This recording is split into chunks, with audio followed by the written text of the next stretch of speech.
भगवान को भक्ति चाहिए, भक्ति भाव से भरा भक्त चाहिए। उसी प्रकार गुरु को क्या चाहिए? ज्ञान की भूख रखने वाला एक योग्य शिष्य, जिसे शिक्षा देकर ये गुरु भी धन्य हो जाए। लगता है मेरा शिष्य बनने योग्य कोई सुपात्र है आपके मन में। हाँ गुरुवर, संभव है। जिस बालक की हम चर्चा कर रहे हैं वही आपका शिष्य बनने योग्य हो, क्योंकि वो तो सर्वथा विलक्षण, विशेष है।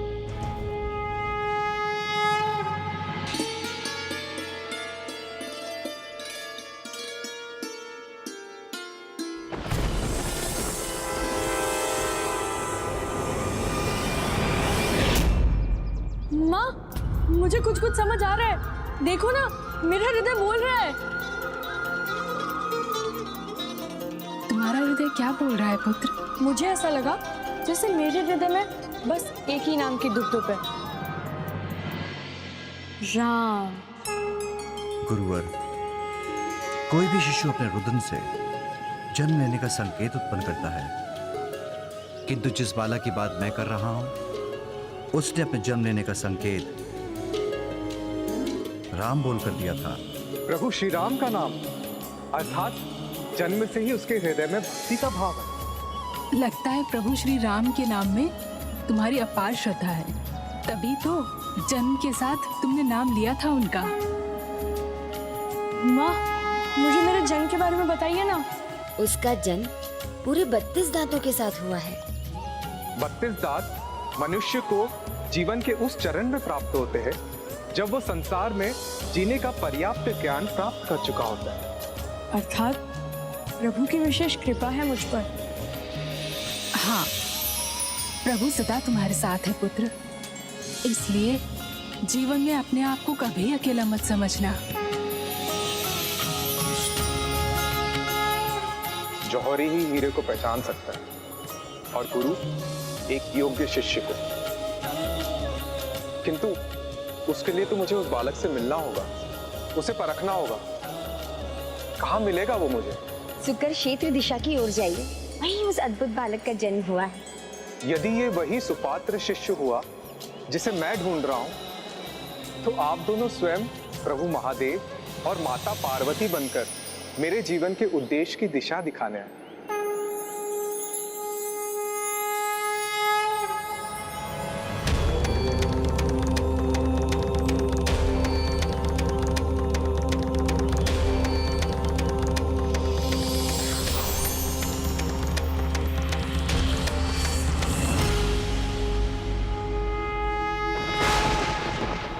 प्रभु,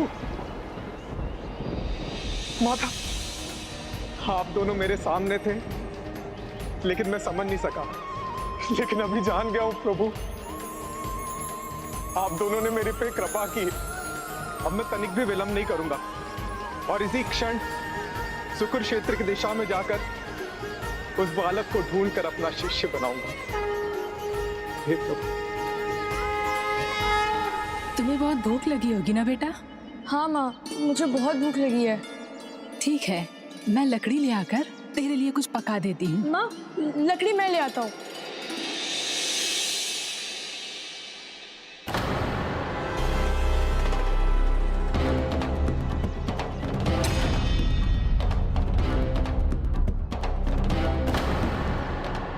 हे प्रभु, क्यों जाने दिया अपने कोमल पुत्र को?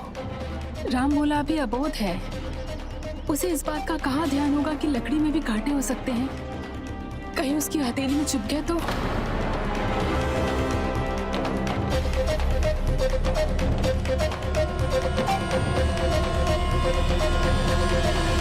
रुको, रुको पुत्र।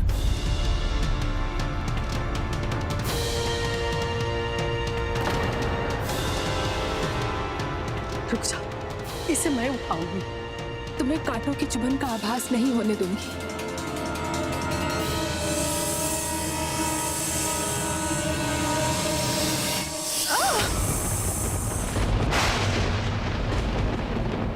माँ, क्या हुआ माँ? क्या हुआ माँ? माँ, क्या हो गया माँ?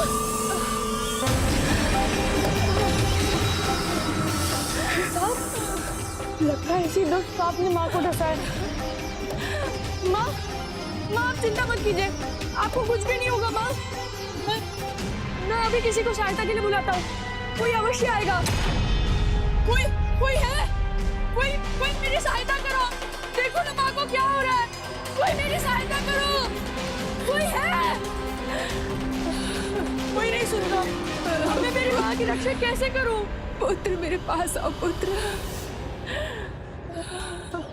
माँ, मेरे पास अब कुछ ही समय बचा है। ईश्वर को यही मंजूर है। तुम इसे रोकने का प्रयास मत करो पुत्र। नहीं माँ, आपको कुछ नहीं होगा, मैं आपको कुछ नहीं होने दूंगा। मैं किसी को सहायता के लिए बुलाता हूँ, कोई अवश्य आएगा। कोई है? भीमा काका द्वार खोलिए ना। भीमा काका, देखिएगा माँ को क्या हो गया। भीमा काका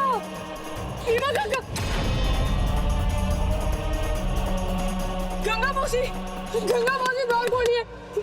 माँ को क्या हो गया, देखिए ना, हमारी सहायता कीजिए।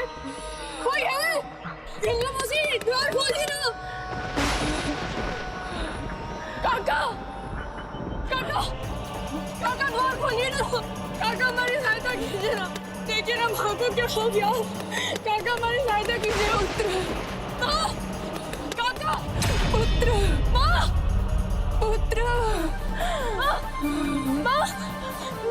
आपको कुछ नहीं होगा माँ। तुम्हें चिंता मत करो पुत्र, मेरा बस कहा याद रखना। नहीं माँ, तुम मेरी चिंता नहीं माँ, आप मुझे छोड़ के नहीं जा सकती।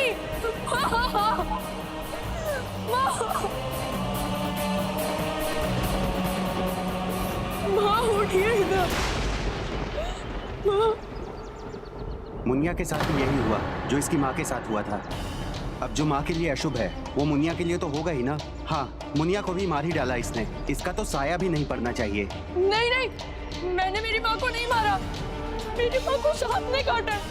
सांप के विष से मेरी माँ का अंत हुआ, मैंने मेरी माँ को नहीं मारा है। सांप भी मुनिया के घर ही आया, तुम अशुभ हो इसलिए ना। अरे इसे तो अपने निकट भी नहीं आने देना चाहिए।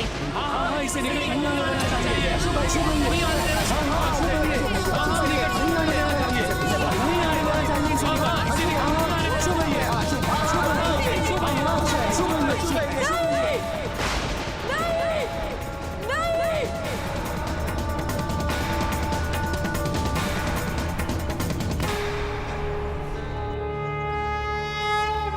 मेरी माँ ने कहा है, जिसका कोई नहीं होता उसके साथ स्वयं भगवान होते हैं।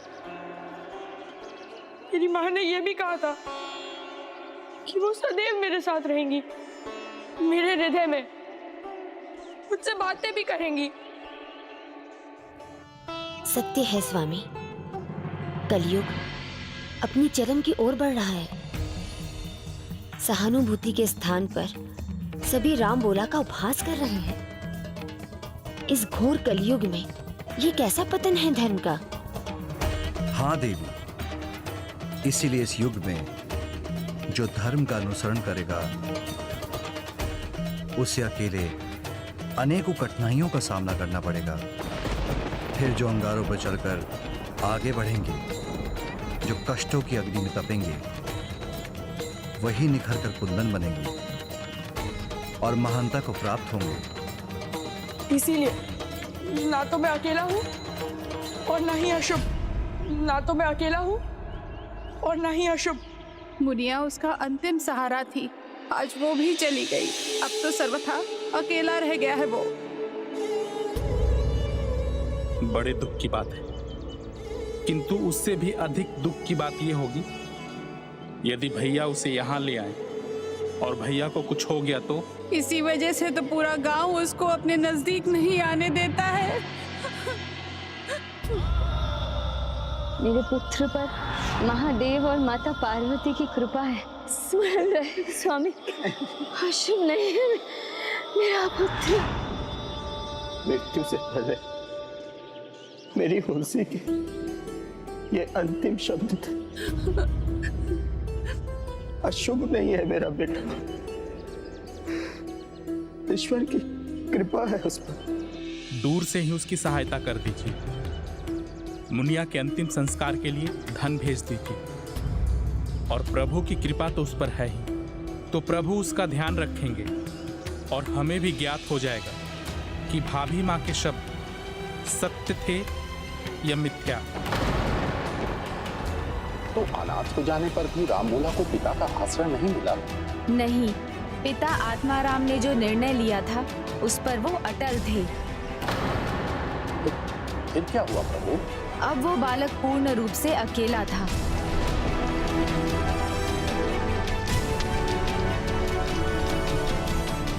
माँ,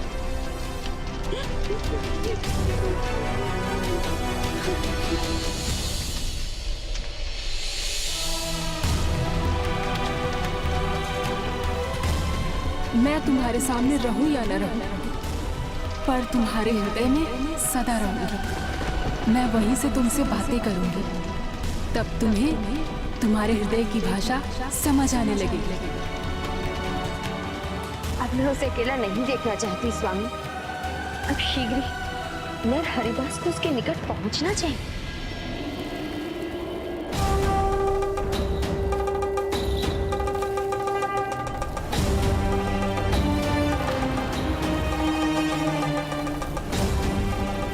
क्या हो गया?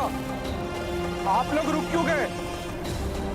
कोई आगे क्यों नहीं जा रहा है? गुरु महाराज, ऐसे तूफान में पर्वत शिखर की ओर जाना उचित नहीं है, इसीलिए हम तूफान के रुकने की प्रतीक्षा कर रहे हैं। उचित होगा कि आप भी हमारे साथ यहीं रुक जाइए।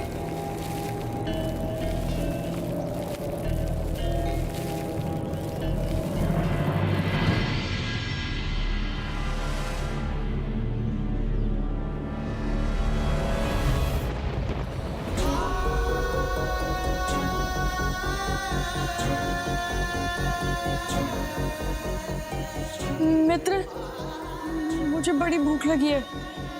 क्या मुझे एक काम मिल सकता है? माँ ने कहा है कि रामबोला से दूर रहो। चलो मित्रों।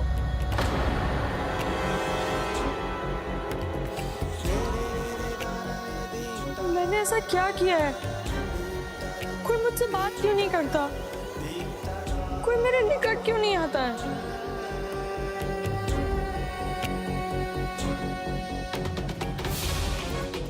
भिक्षाहं देहि, भिक्षाहं देहि, भिक्षाहं देहि।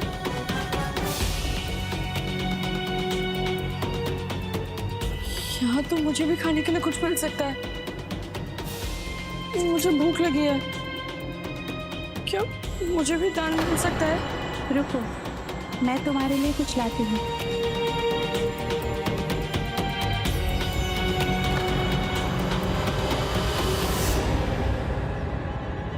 रुको,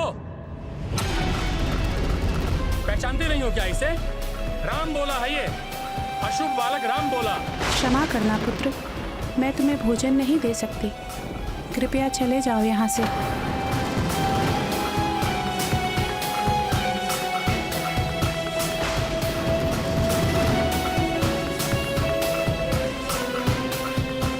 स्वामी, रामबोला जैसे निर्मल हृदय के बालक का दुख मुझे देखा नहीं जा रहा।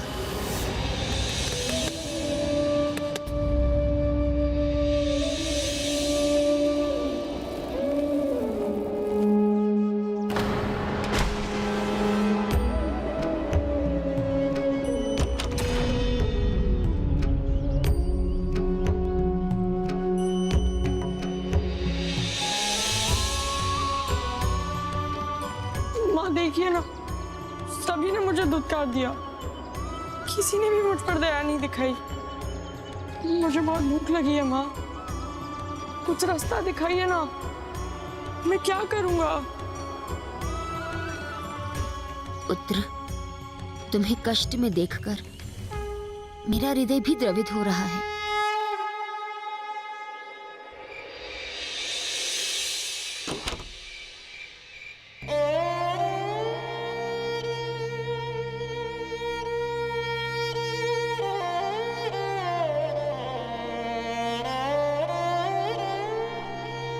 कहाँ चली गई माँ?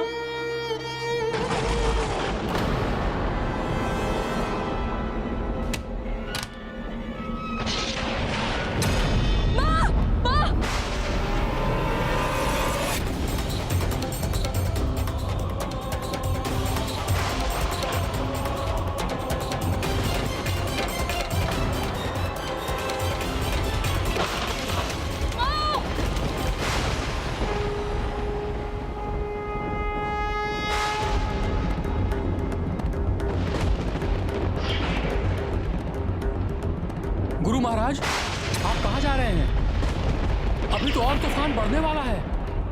आगे जाना सुरक्षित नहीं है गुरुवर।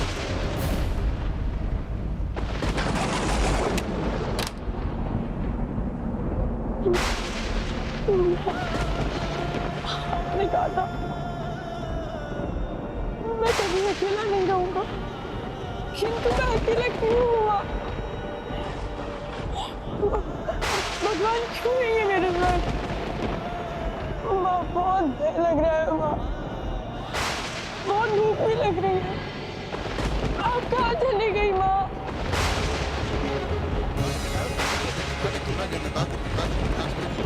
भगवान तुम्हारा साथ कभी नहीं छोड़ेंगे राम बोला।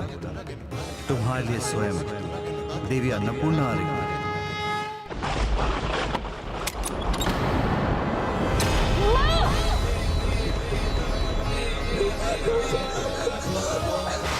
आप अपने प्राण संकट में क्यों डालना चाहते हैं? प्रकृति के आगे तो सबको झुकना पड़ता है गुरुवर। आप थोड़ी देर प्रतीक्षा क्यों नहीं कर लेते गुरुवर?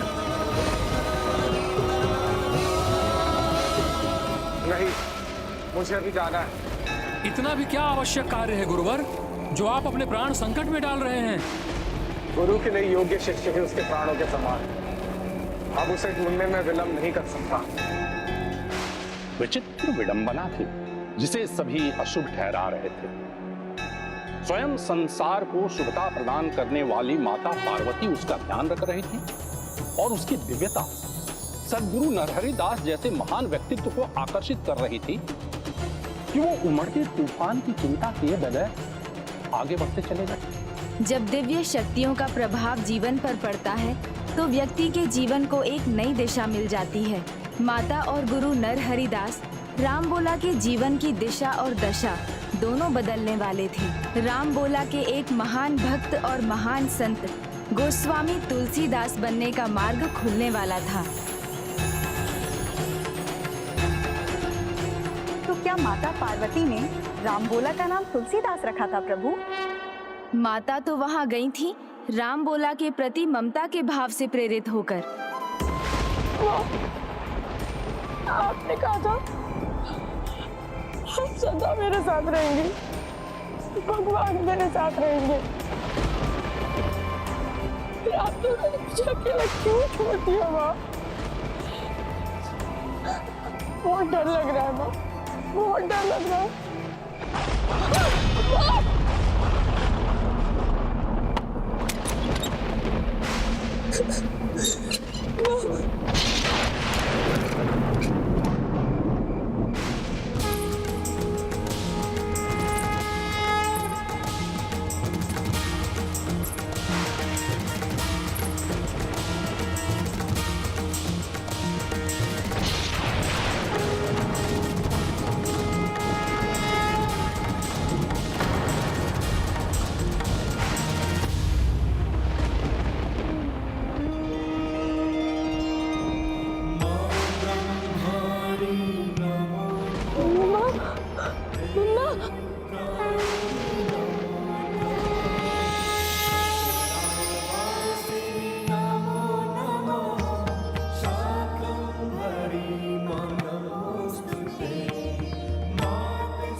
आप कहाँ चली गई थी?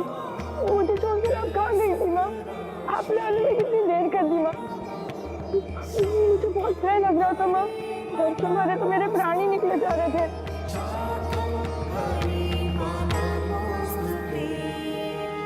माँ,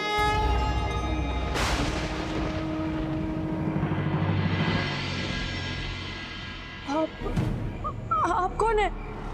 आप तो मेरी माँ नहीं है। मेरी माँ कहाँ है?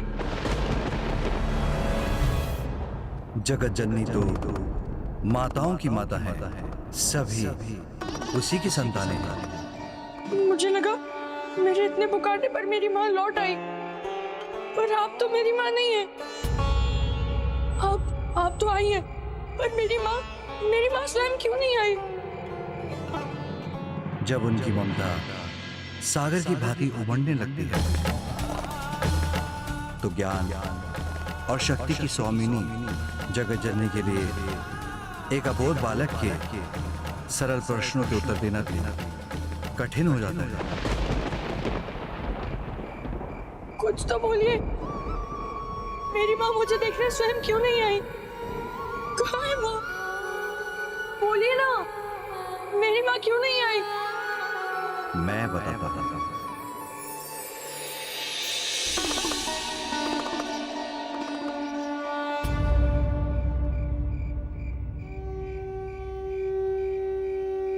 पुत्र राम बोला, माँ एक ऐसा अमोघ मंत्र है जिसके उच्चारण मात्र से ही सारे कष्ट मिट जाते हैं। वेदों में माँ को अम्बा, अंबिका, दुर्गा, सरस्वती, ज्योति, शक्ति, पृथ्वी आदि नामों से संबोधित किया गया है। इसके अलावा माँ को माता, मात, मातृ, अम्मा, जन्मदात्री, जीवनदायिनी, जनयत्री, धात्री, प्रसू आदि नामों से भी पुकारा जाता है। ये मुनियां तो नहीं, किंतु यदि तुम इन्हें ध्यान से देखोगे तो इनमें माँ और ममता दोनों दिखाई पड़ेंगे।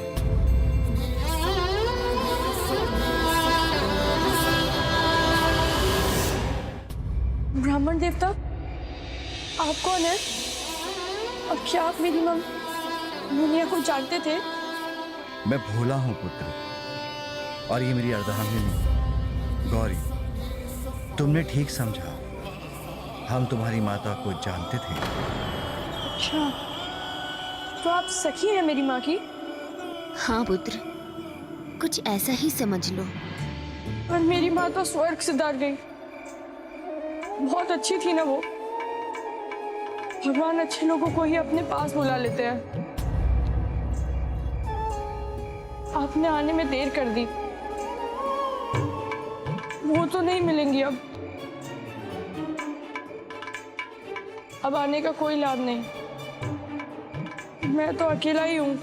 राम बोला, तुम्हें स्मरण है ना, तुम्हारी माता ने तुम्हारे अकेले होने को लेकर क्या कहा था? हाँ, वो मैं कैसे भूल सकता हूँ? वही याद करके तो मैं मेरी माँ को बुला रहा था। मेरी माँ ने कहा है वो सदैव मेरे हृदय में रहेंगी, मुझसे बातें करेंगी, और भगवान भी मेरे साथ रहेंगे, मुझे अकेला नहीं छोड़ेंगे। हाँ पुत्र, तो यही समझ लो, हम यहाँ प्रभु की इच्छा से ही आए हैं, तुम्हारे अकेलेपन को मिटाने। जब तक ये बारिश नहीं थम जाती, हम यहाँ रुक जाएं, तुम्हारे पास। मेरी माँ कहती थी, अतिथि देवो भव। अतिथि भगवान होते हैं, और मैं भगवान का अपमान कैसे कर सकता हूँ? आइए, आपका स्वागत है, आइए।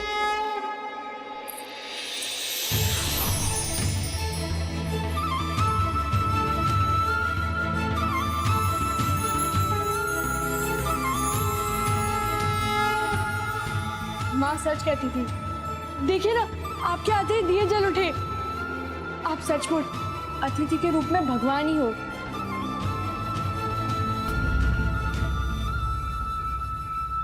किंतु माँ ने सिखाया अतिथि की सेवा करनी चाहिए, पर घर पर तो कुछ है ही नहीं। मैं भी भूखा हूँ, और आपको भी भूखा ही रहना होगा। हाँ, मैं आपके लिए जल ले आता हूँ।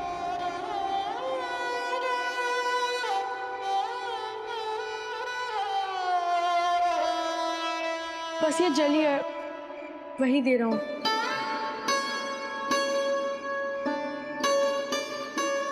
तुम चिंता मत करो पुत्र, मैं कुछ पका लूंगी और हम सब मिलकर खा लेंगे। किंतु घर पे तो कुछ है ही नहीं, आप क्या पकाएंगे? सारे भोजन पात्र भी खाली हैं। मैं पहले एक बार देख तो लूं, हो सकता है मुझे कुछ मिल जाए।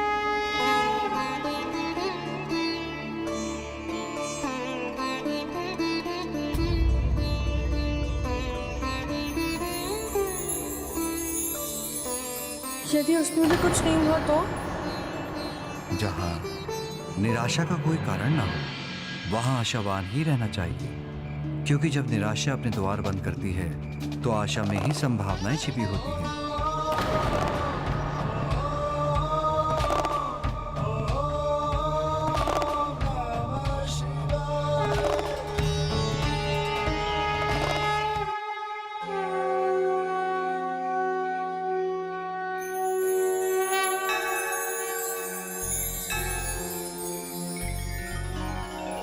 नित्यानंद करी वराभय करी सौंदर्य रत्ना करी। क्या हुआ पुत्र? पावन करी। इसमें तो बस थोड़े ही चावल हैं। इसमें आप क्या पकाएंगी? इस पात्र में केवल चावल है। ये तुमसे किसने कहा?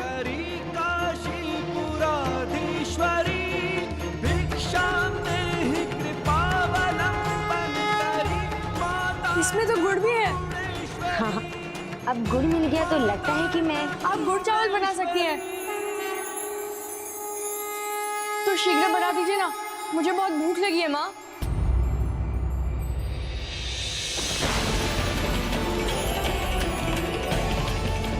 ये क्या? मैंने तो इनको माँ बुला दिया।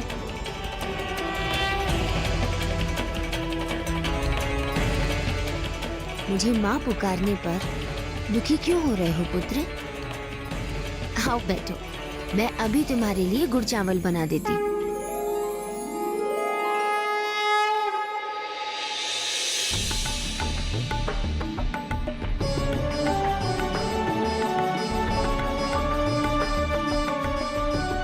अब मैं अपने पुत्र को अपने हाथों से खिलाऊंगी। नहीं, मैं नहीं खा सकता।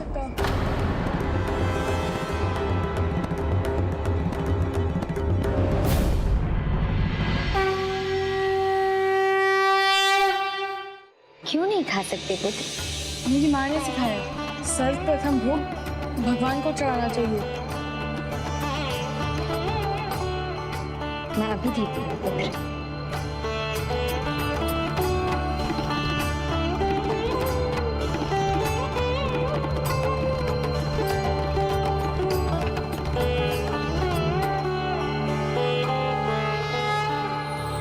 ये लीजिए प्रभु, ये भोग स्वीकार कर लीजिए।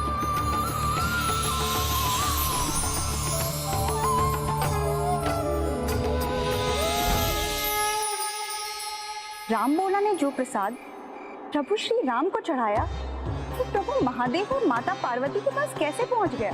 राम बोला ने प्रभु को जो भोग चढ़ाया, उससे एक बड़ा रहस्य भी तो उजागर हुआ कि प्रभु श्री राम के दरबार में चढ़ा प्रसाद प्रभु श्री राम को ही नहीं, अपितु उनके साथ पिता श्री प्रभु महादेव और माता पार्वती को भी प्राप्त होता है।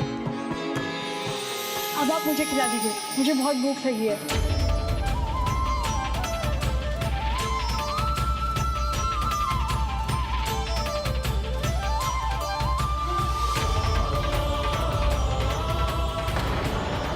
ये लो पुत्र, जल पी लो।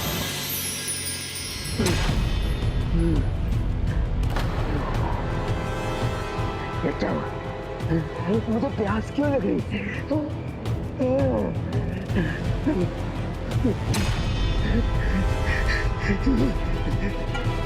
जल, इस पात्र में भी जल रही है।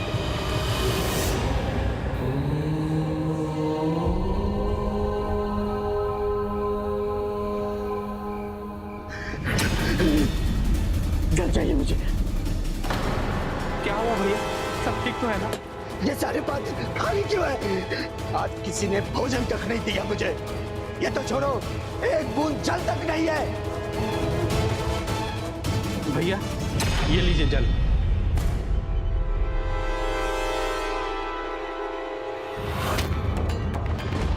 ये खाली पात्र है। प्रयास कर लो मेरे साथ, कब से भूखा प्यासा हूँ और यहाँ पर किसी को कोई चिंता ही नहीं है। नहीं भैया, कल रात्रि आपने मेरे साथ बैठकर भोजन किया था और ये पात्र जल से भरे हैं। भैया ये सारे पात्र जल से भरे हुए हैं।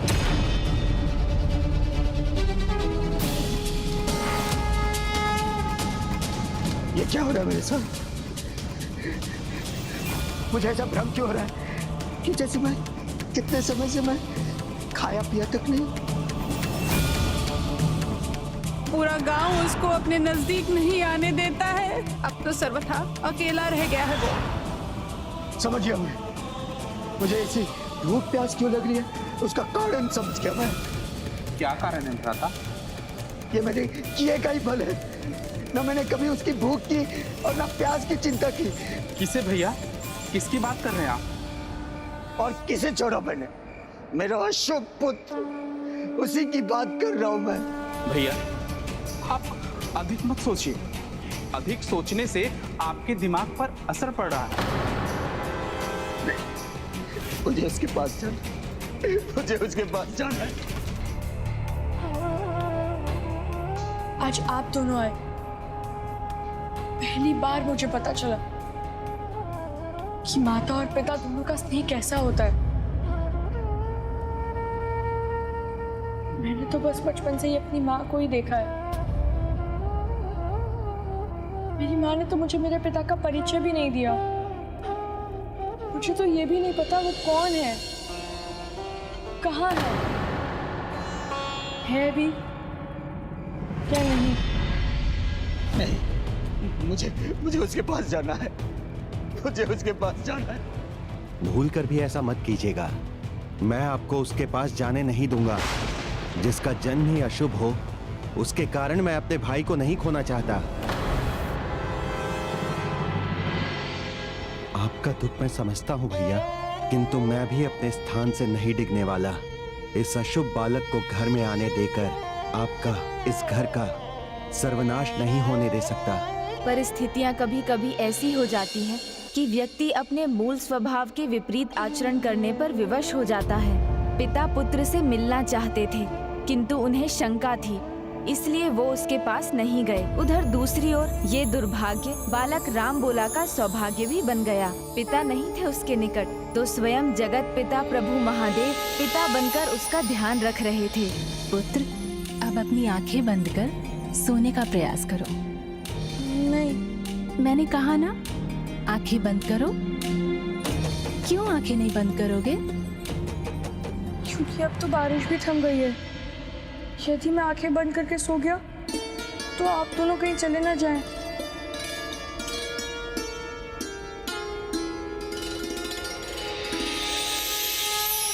उचित है पुत्र, हम यहाँ रुक जाएंगे, किंतु तुम्हें हमें एक वचन देना होगा। आप जो कहेंगी मैं सब करूंगा। अच्छा तो वचन दो कि आज के पश्चात तुम कभी किसी से भयभीत नहीं होगे और भय को अपने हृदय से सदा के लिए निकाल दोगे। वो मैं कैसे निकाल दूं माता? जब घने काले बादल हो और उस पर से कड़कती बिजली और अंधियारी रात, तो भय तो लगेगा ही ना, और ऊपर से डरावनी आवाजें।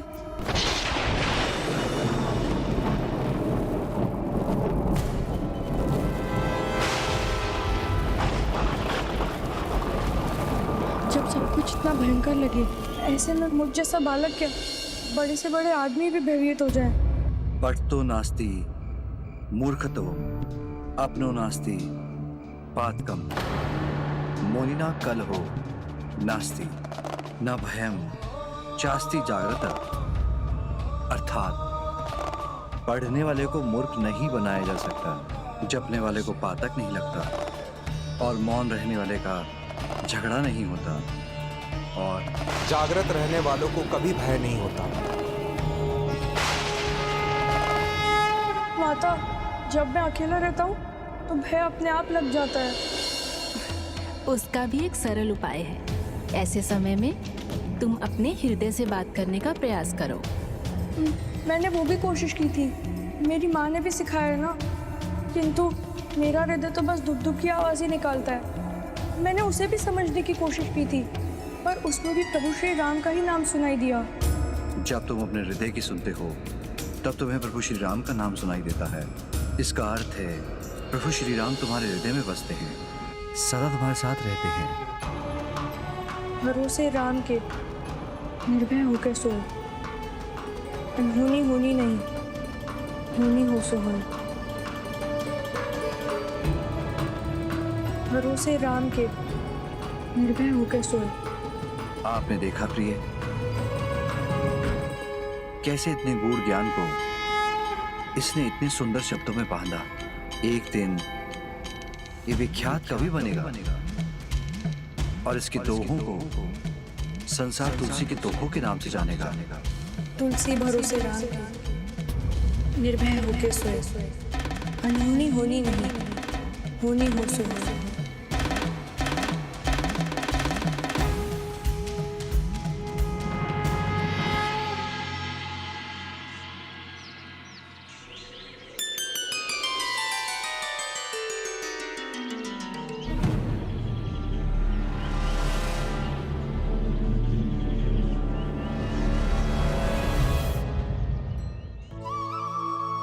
वो चले गए,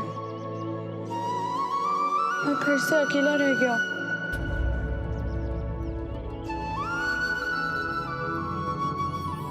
तुलसी भरोसे राम के, निर्भय होके सोए, अनहोनी होनी नहीं, होनी हो सो है।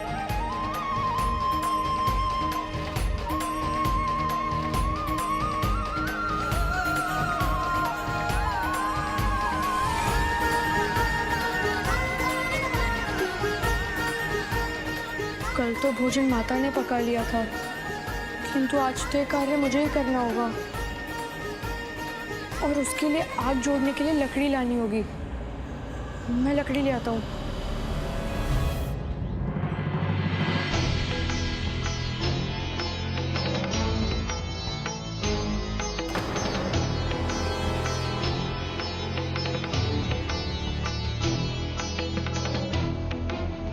नमस्कार, कृपा कर मुझे बताएंगे क्या यही सुकर क्षेत्र का मार्ग है? हाँ महात्मा जी, इस समय तो आप सुकर क्षेत्र में ही हैं। तो आप एक सहायता और कर सकते हैं। क्या आप उस बालक से परिचित हैं जिसने जन्म लेते ही प्रभु श्री राम का नाम लिया था? जन्म के समय उसके पूरे 32 दांत थे।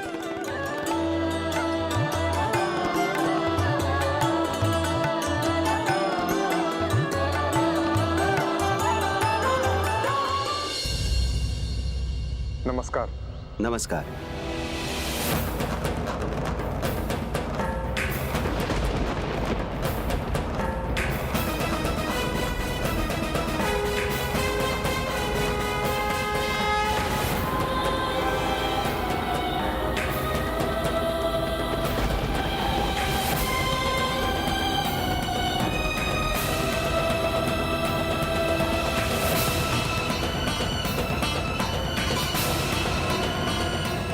बालक तुलसी की आयु का है, हो सकता है ये बता सके।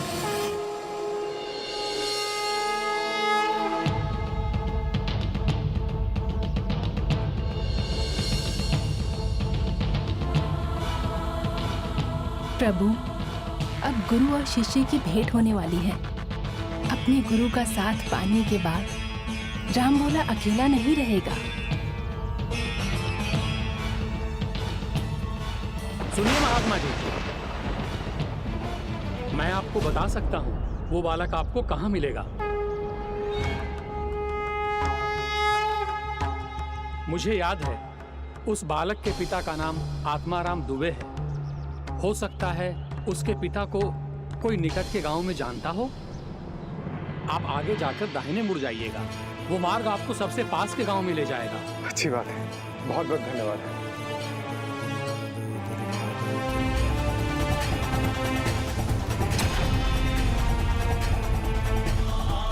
ये बालक तो फिर सामने आ गया।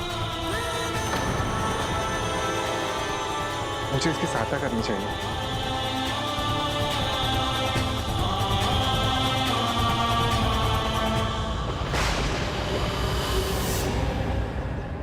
ये क्या हुआ स्वामी? गुरु शिष्य इतने निकट आने के पश्चात भी एक दूसरे से मिल ना सके। वो तो परस्पर भेंट करने के स्थान पर विपरीत दिशा में जा रहे हैं। ममता ने आपको भी वशीभूत कर दिया है। जगत जननी होने के बाद भी आप ये भूल रही हैं कि नियति निर्धारित है। जिनके जीवन का उद्देश्य यदि एक दूसरे से मिलना हो और इतने निकट आने के पश्चात भी वो एक दूसरे से ना मिले तो अवश्य उसके पहले कुछ और होना भी आवश्यक है।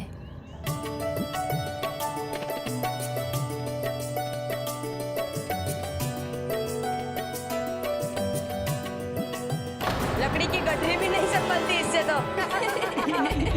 अकेला जीवन कैसे संभालेगा?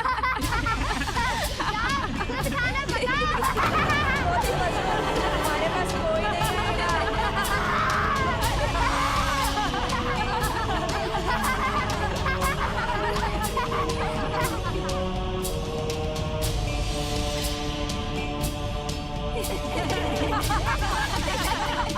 राम बोला, देखो देखो लुढ़क गई तुम्हारी लकड़ी।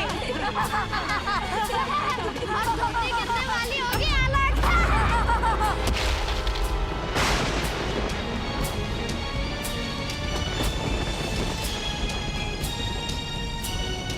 ये दूसरों के लिए नहीं, ये तो अपने लिए भी अशुभ है।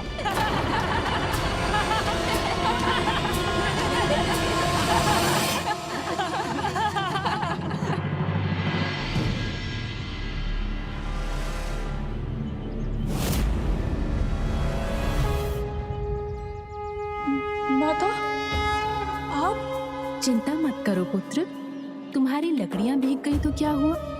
मैं लाई हूं ना तुम्हारे लिए सूखी लकड़ियां, कुछ अन्न और सब्जियां भी हैं। मैं अभी तुम्हारे लिए भोजन पका देती हूँ। माता,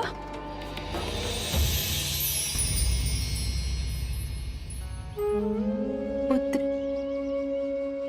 माता, मुझे खाने को क्यों बनाते हैं माता?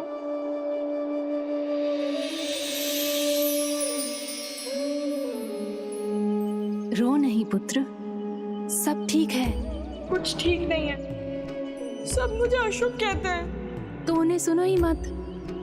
मेरी माँ भी यही कहती थी कि किसी की मत सुनो, बस अपने हृदय की सुनो। किंतु हृदय तो एकदम मध्यम बोलता है ना, और बाकी सब जोर से। मैं उनको अनसुना कैसे करूं? मेरा मन तो करता है मैं सबको डांट दूं, जितना वो मुझे सुनाते उससे भी अधिक सुनाऊं। ये उचित नहीं पुत्र, हिंसा के बदले हिंसा ये मानवीय गुण नहीं। तुम ऐसा कभी मत करना। तो फिर मैं क्या करूं माता, आप ही बताइए ना। ध्यान करो, तुम्हारे निकट तुम्हें क्या सुनाई दे रहा है? ये दूसरों के लिए नहीं, वो तो हमारे लिए भी अशुभ है। हमारे पास कोई नहीं आएगा। सच कहूं माता, मेरे मन में तो अभी तक वही सब गूंज रहा जो उन्होंने मुझसे कहा। उसे भूल जाओ पुत्र, जो तुम्हारे निकट प्रकृति है वो क्या कहती है उसे सुनो।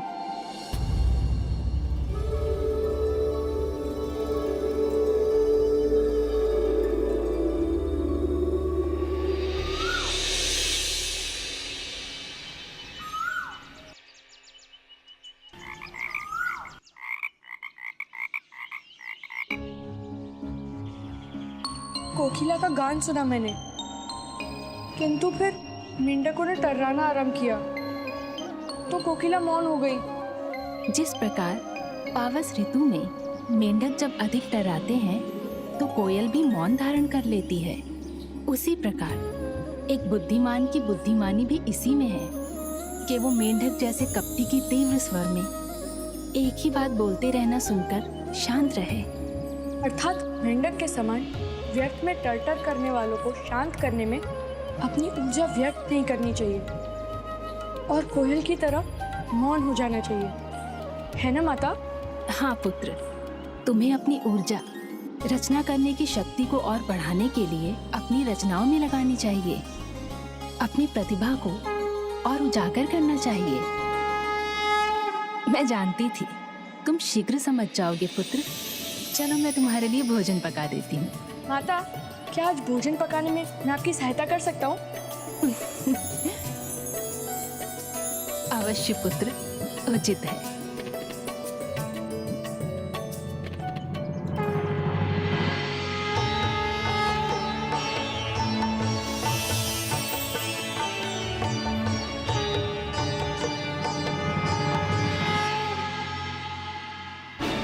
पावस समय कोकिला मौन, मेंढक टर्टर बोले, पूछे कौन।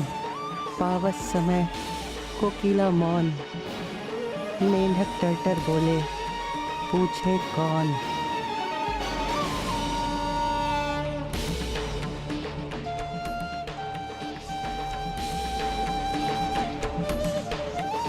अब अपनी निंदा से ऊपर उठ गया है राम बोला।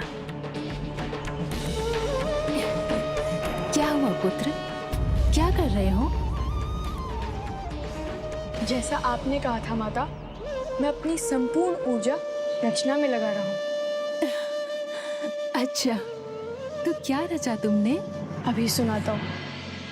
लसी पावस के समय धरी कोकिलन मौन, अब तो दादुर बोलिए हमें पूछे कौन। अब तो दादुर बोलिए हमें पूछे कौन। बहुत सुंदर। भोजन करो पुत्र। अद्भुत। जो बालक इतनी कम आयु में बिना किसी शिक्षा को प्राप्त किए संसार के गूढ़ ज्ञान को अपने दूहों में कहने लगा, उसका भविष्य तो उज्जवल होना ही था। निश्चय ही, जिसके हृदय में राम बसते हों और जिसे स्वयं माता पार्वती का मार्गदर्शन प्राप्त हो, जिन्होंने उसे अपनी कला को निखारने का मार्ग सुझाया हो, भविष्य में उस बालक की ख्याति तो सर्वत्र फैलने ही वाली थी। तो प्रभु, क्या माता द्वारा उसे मार्ग दिखाने के लिए ही गुरु से भेंट में उन्हें देर हुआ? कभी कभी एक सरल सी घटना के पीछे भी अनेकों कारण होते हैं। उन दिनों माता पार्वती प्रतिदिन आकर उसका ध्यान रखती और माता से पाए ज्ञान को राम बोला सरल शब्दों में अपने दोहों में गढ़ दिया करता था। उधर उसके भावी गुरु नरहरि दास जी ग्राम ग्राम जाकर अपने शिष्य राम बोला को ढूंढ रहे थे। वो इस यात्रा में सूकर क्षेत्र के अधिकतर ग्राम घूम चुके थे। फिर अंततः एक दिन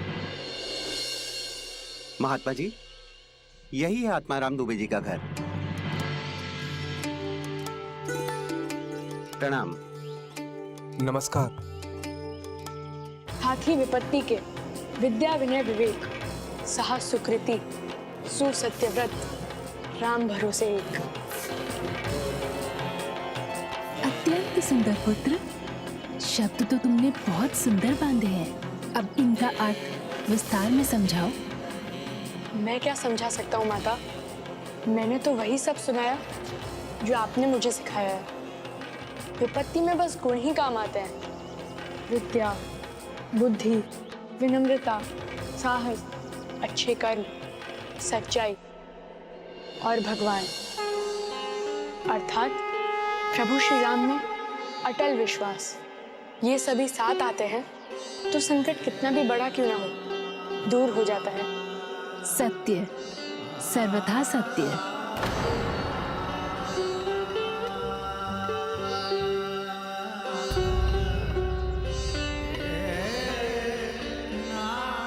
क्या हुआ पुत्र, किस विचार में डूब गए? माँ, मैंने तो जन्म से ही प्रभु श्री राम का नाम लिया है। मेरे हृदय में भी बस एक ही गूंज है, राम राम राम। और आपने भी मुझे यही सिखाया है कि जो मेरे हृदय में बसे हैं, उन प्रभु श्री राम से यदि मैं ताज जोड़ के रखूंगा तो कभी अकेला नहीं रहूंगा। किंतु माता, जिनका नाम मेरे हृदय में धुक धुक करता है, मैं अभी उनसे भली भांति परिचित नहीं हूँ। आप मुझे बताइए ना, प्रभु श्री राम कौन है? प्रभु का परिचय तो प्रभु की इच्छा से ही होगा, किंतु मैं तो माँ हूँ। तुम्हारा लालन पालन, जीवन का प्रारंभिक ज्ञान देना और संतान को उचित पथ पर चलाना है मेरा कर्तव्य। और जो प्रश्न तुमने अभी पूछा है, उसके उत्तर में तुम्हारे जीवन की दिशा निहित है और उचित दिशा दिखाकर उस पर ले जाना किसी अन्य का कर्तव्य है। किसका माँ? गुरु का।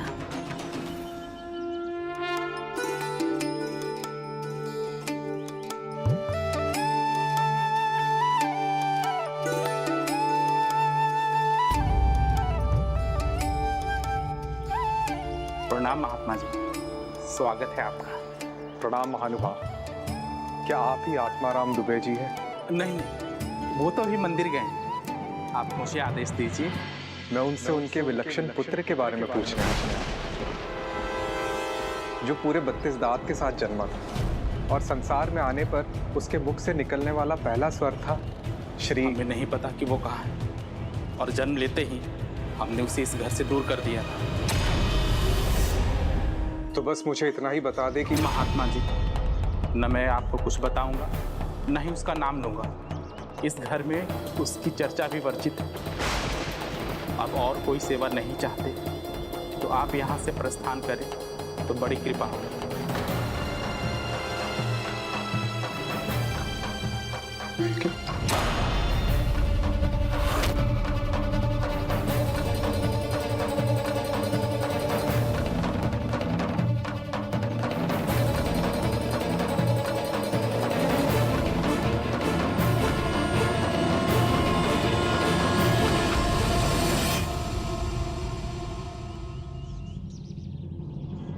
जो आपको चाहिए वो मैं बता सकती हूँ।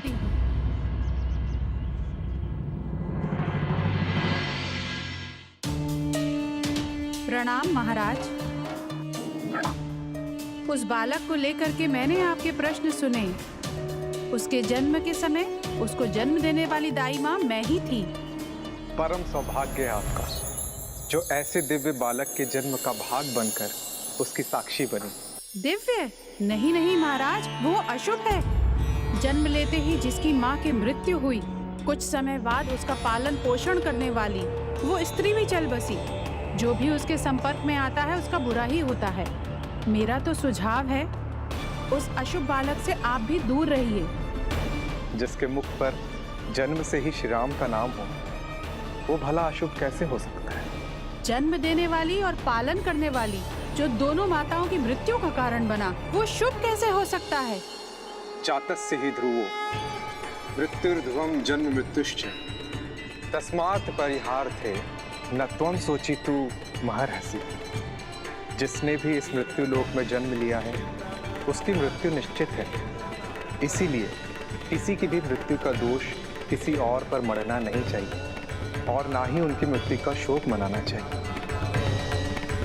तो बताइए मुझे, क्या उसके जन्म से पहले उसकी माँ सदा स्वस्थ रहती थी? नहीं, उन्हें तो भांति भांति के रोग सताते थे। उनके शरीर ने कभी उनका साथ नहीं दिया। जब वो गर्भवती हुई तभी मैंने उनको प्रसन्न और स्वस्थ देखा, किंतु जब वो शिशु 12 मास के बाद पैदा हुआ तब प्रसव के बाद ही उनके प्राण पखेरु उड़ गए। एक औरत को माँ का दर्जा तभी प्राप्त होता है जब उसकी संतान उसके जीवन में आती है, चाहे वो जननी देवकी हो या पालनहार माता यशोदा। वो भी माँ तभी कहलाई जब उनके जीवन में कान्हा आए। मृत्यु से पहले उस शिशु ने आकर उन्हें माँ कहलाने का सुख दिया। क्या यह शुभ था? किंतु फिर गुरुवर मुनिया भी तो नहीं रही। क्या इस बालक की देखभाल का दायित्व मिलने से पहले मुनिया की कोई संतान थी? नहीं महाराज, परंतु उसे बालकों से सदा प्रेम था, सदा उनका ध्यान रखती थी।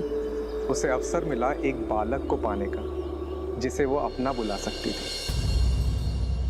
अब आप ही बताइए, जिसके आने से सभी का अच्छा हो, वो बालक शुभ है या अशुभ?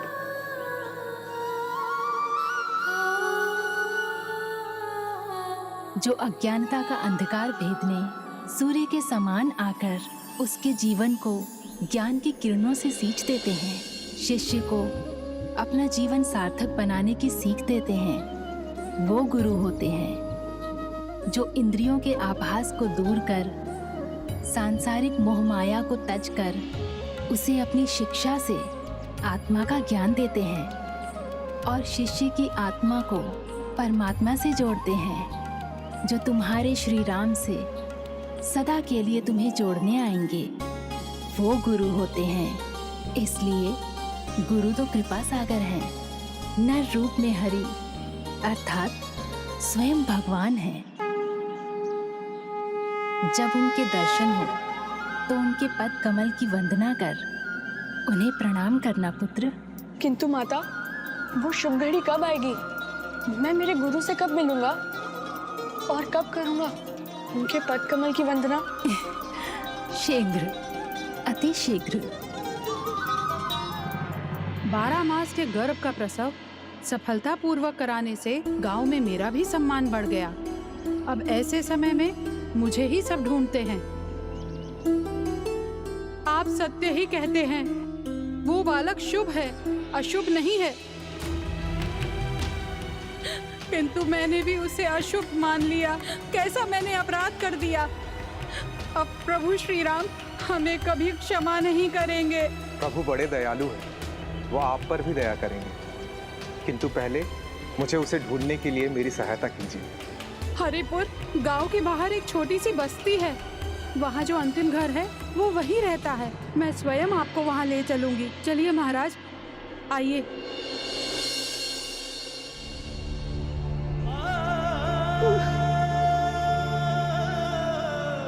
दोषी तो मैं भी हूं, जो ज्योतिषी जी की गणना का गलत अर्थ निकालकर सबके कहने पर, सबके सामने मैंने अपने पुत्र को अशुभ कह दिया। तो क्या मुझे उन्हें जाकर ढूंढना होगा? नहीं पुत्र, वो स्वयं आएंगे तुम्हारे पास।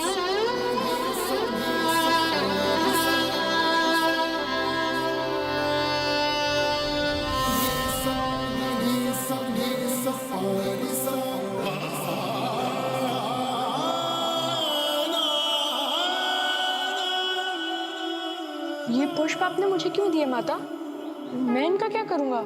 इनसे तुम अपने गुरु का स्वागत, उनकी वंदना करोगे पुत्र। किंतु माता, मुझे कैसे पता चलेगा कि यही मेरे गुरु हैं? मैं उन्हें पहचानूंगा कैसे? जब वो तुम्हारे सामने आएंगे तो तुम्हारा हृदय उन्हें स्वयं पहचान लेगा। जब वो तुम्हारा नाम पुकारेंगे। राम बोला, राम बोला, राम बोला।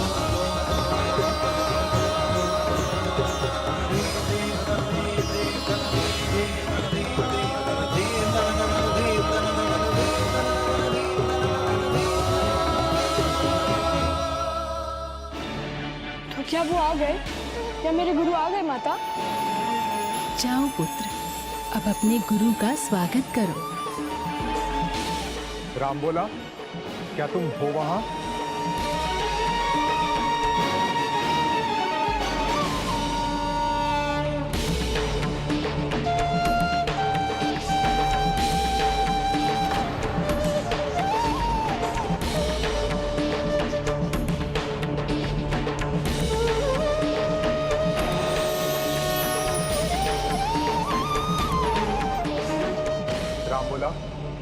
मेरे निकट आओ, मैं नरहरि दास तुम्हें अपना शिष्य बनाने आया हूं।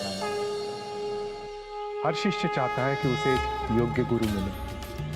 इससे भी अधिक महत्वपूर्ण होता है एक गुरु को योग्य शिष्य का मिलना, जिसे वो अपना संपूर्ण ज्ञान दे सके। मैं तुम्हें केवल अपना शिष्य नहीं बनाना चाहता हूं, बल्कि तुम्हें अपने साथ ले चलने आया हूं, जिससे तुम्हें शिक्षा का पूर्ण अनुभव दे सकूं।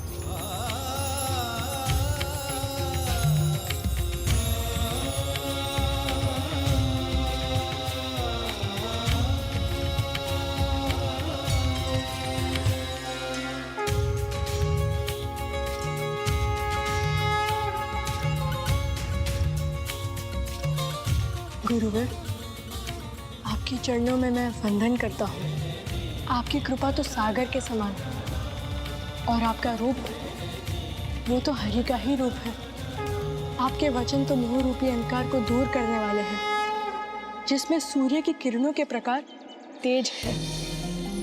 आपको मेरा प्रणाम है गुरुवर। बंधु गुरु पदकंज, कृपा सिंधु निर्रूप हरि, महामोह तप पुंज, जासु बचन रवि कर्णिकर।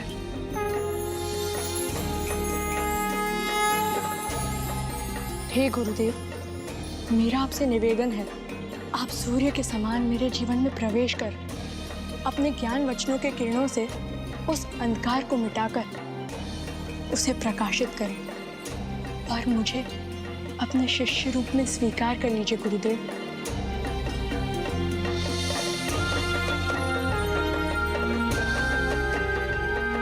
कल्याण।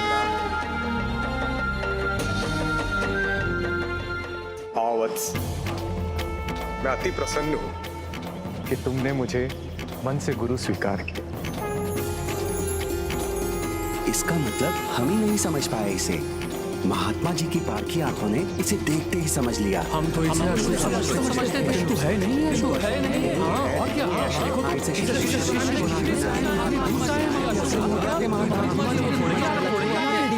तुम कह रहे हो कि महात्मा जी की बात ना सुनूं, किंतु तुम्हारी बात को स्वीकार करूं मैं?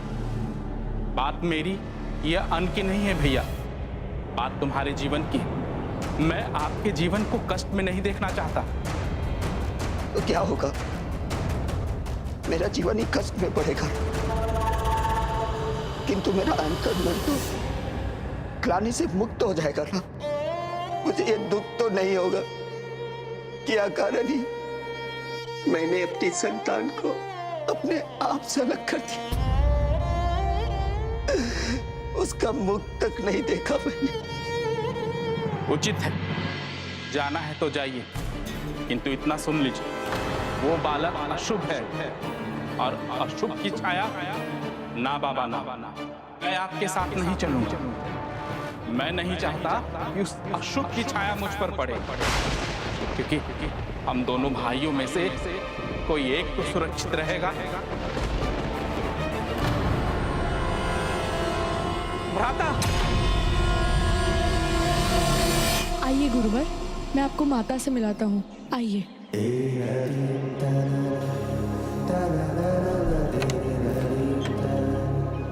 इन्होंने ही मुझे मेरे जीवन में माता का स्थान भरा और तो और गुरु वंदना का सुझाव भी दिया।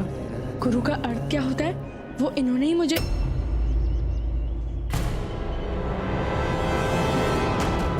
माता, माता अभी तो यही थी। तुम किन माता की बात कर रहे हो वत्स? उन्हीं की जो मेरी माँ की मृत्यु के बाद मेरे साथ रही। मैं सत्य कह रहा हूँ गुरुदेव, वो माता एक थी। पहली बार तो उनके साथ उनके पति देव भी आए थे, जिनका नाम भोला था और माता का नाम गौरी। शिवो महेश्वरः शंभुः पिनाकी शशिशेखरः। जिन भोला शंकर प्रभु और माता गौरी पार्वती ने मुझे तुम तक पहुंचाया, उन्होंने ही तुम्हारा भी ध्यान रखा। आप किसकी बात कर रहे हैं गुरुदेव? तुम अभी नहीं समझ पाओगे वक्त, किंतु शीघ्र ही तुम उनका परिचय प्राप्त करोगे। अब बिना विलंब किए मेरे साथ अयोध्या मेरे आश्रम चलो, वहां तुम्हारी विधिवत शिक्षा प्रारंभ होगी। गुरुदेव, तो क्या वहां आप मुझे प्रभु श्री राम की कथा और उनकी महिमा बताएंगे? अवश्य राम बोला, अवश्य। आओ।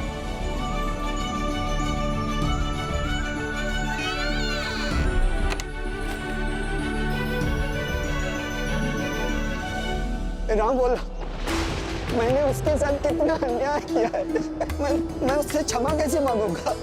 राम बोला, राम बोला। इतनी भीड़ क्यों है यहाँ पर?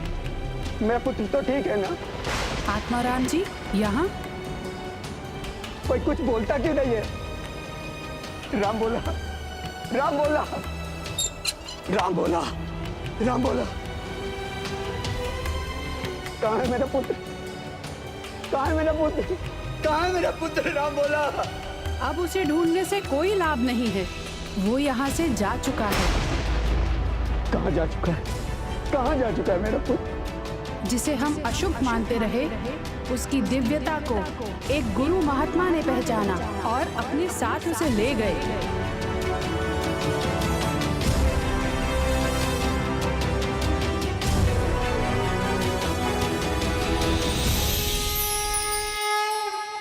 ये मैं कैसे भूल कर दी मेरे राम बोला पुत्र। तुमसे एक बार मिलने का अवसर तो मिलना चाहिए था। जब समय रहते व्यक्ति अपनी भूल नहीं सुधारता तो पछताने के सिवाय उसके पास और कोई विकल्प नहीं रह जाता। यही हुआ आत्माराम जी के साथ। वो चाहकर भी अपने पुत्र से नहीं मिल पाए। एक ओर वो अपने पुत्र को ढूंढ रहे थे तो दूसरी ओर उनका पुत्र राम बोला से गोस्वामी तुलसीदास बनने की अपनी यात्रा पर अग्रसर था। किसी को जीवन के भिन्न भिन्न चरण में जीवन की कठिनाइयों के ताप का सामना करना होता है। उपरांत जिस प्रकार सोना तपकर कुंदन बनता है, उसी प्रकार तुम भी अपने जीवन के सभी विकारों से मुक्त होकर कुंदन समान पावन हो जाओगे।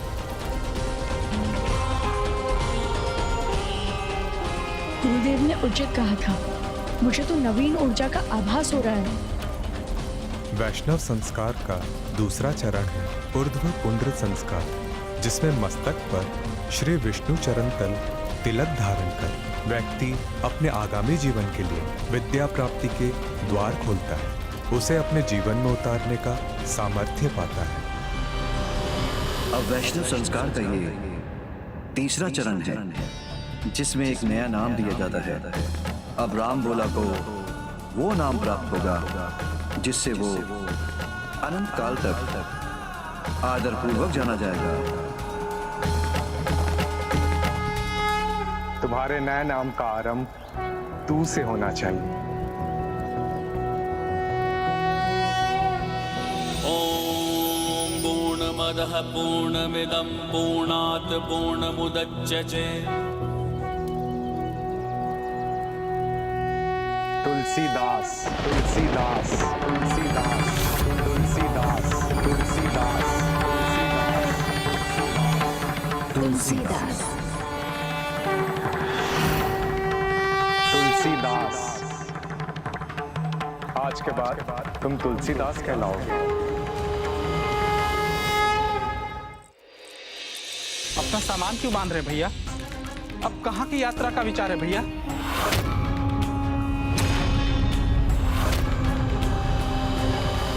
चौथा चरण है मंत्र संस्कार। अब मैं तुम्हें अष्टाक्षरी मंत्र देने जा रहा हूं। ये मंत्र तुम्हें अंधकार से प्रकाश की ओर ले जाएगा। इस प्रकार तुम्हारे जीवन के उद्देश्य के प्रति अटल निष्ठा जागृत कर उसकी ओर तुम्हारा मार्ग प्रशस्त करेगा। ओम नमो नारायण।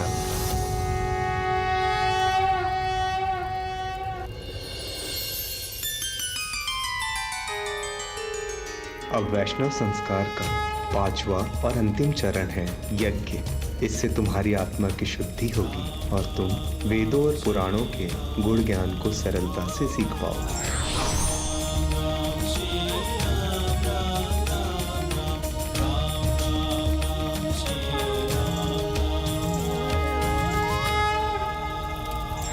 अब तुमने एक नया जन्म लिया है और अब तुम्हारी शिक्षा आरंभ होगी तुलसीदास।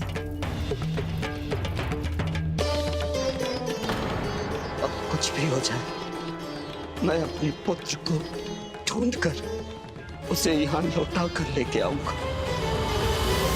मैं वचन देता हूँ गुरुदेव, मैं ज्ञान प्राप्ति में पूरी निष्ठा से प्रदर्शन करूंगा और पूरा प्रयास करूंगा कि आपकी अपेक्षाओं पर खरा उतरूं और आपको निराश न करूं। बिना एक भी पल डगमगाए पूरी एकाग्रता के साथ एकमात्र लक्ष्य पर, आपके दिखाए हुए पथ पर आगे बढ़ूंगा। इस प्रकार जहाँ एक और गुरु को योग्य शिष्य मिला और शिष्य को श्रेष्ठ गुरु का मार्गदर्शन, वहीं दूसरी ओर पिता आत्माराम अपने पुत्र का साथ पाने की आस में उसे ढूंढने निकल पड़े थे। हे प्रभु श्री राम, मेरी भूल को सुधारने में और मेरे पुत्र को वापस लाने में आप मेरी मदद करो प्रभु, मेरी मदद करो।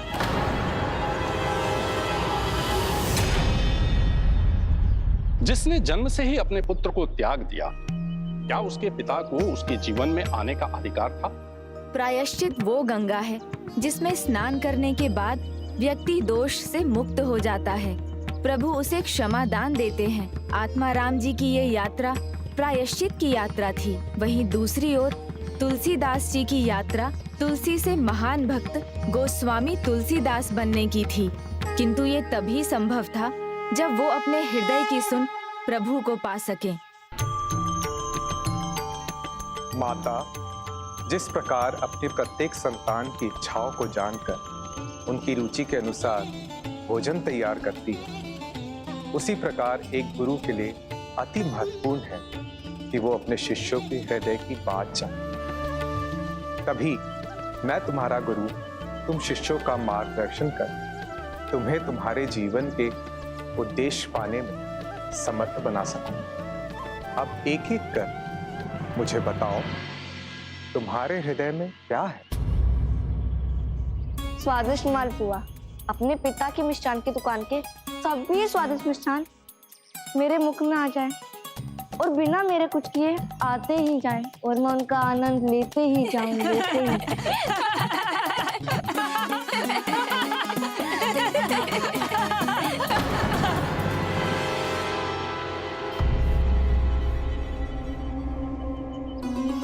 तुम बताओ। मैं तो बड़ा योद्धा बनना चाहता हूँ, जिससे मैं सबको परास्त करके सब पर राज कर सकूं।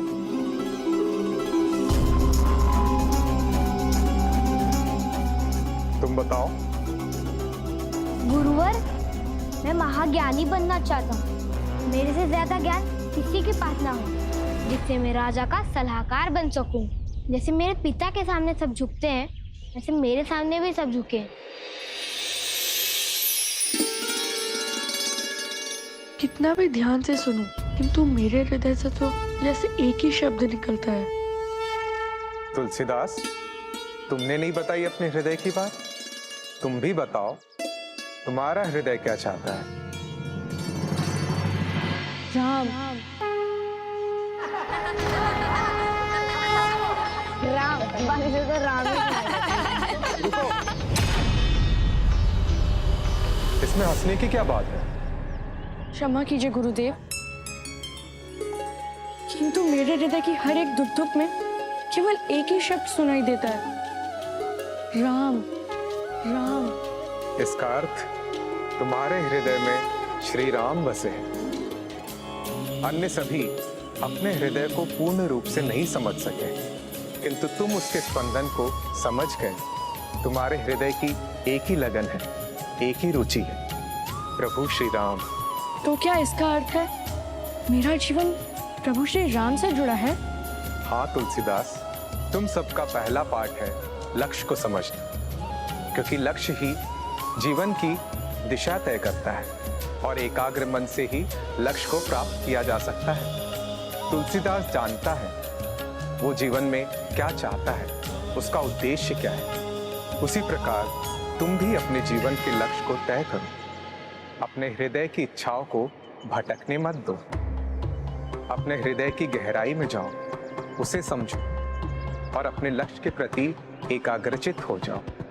नहीं निसार संसार विकारा प्रभ विष्णव, अर्थात मनुष्य का हृदय ऐसे किसी सांसारिक इच्छाओं से नहीं भरता। सांसारिक भावनाओं से घिरना विकारों में उलझना होता है। जो भी उसके प्रभाव में आता है उलझकर अपने लक्ष्य से भटक जाता है। योद्धा, संगीतज्ञ या मंत्री, इनमें से कुछ भी बनना अनुचित नहीं है, किंतु उसका उचित कारण और उद्देश्य होना आवश्यक है। अपने लक्ष्य के प्रति निष्ठा हो तो कुछ भी असंभव नहीं, फिर भले ही वो इच्छा प्रभु श्री राम को पाने की ही क्यों ना हो।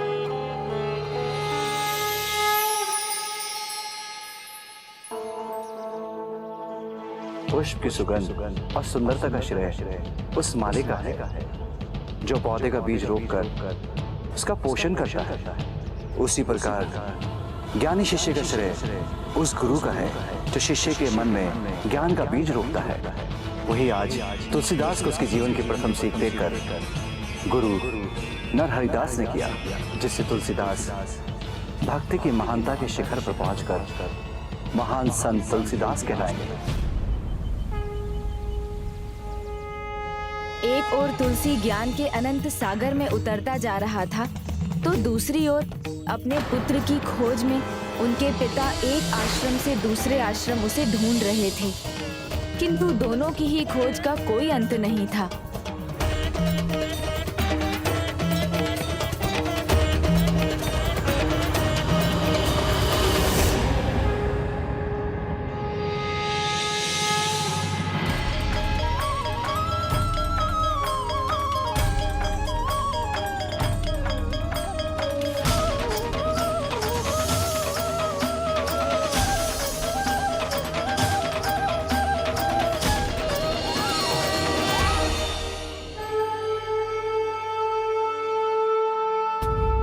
गुरुदेव,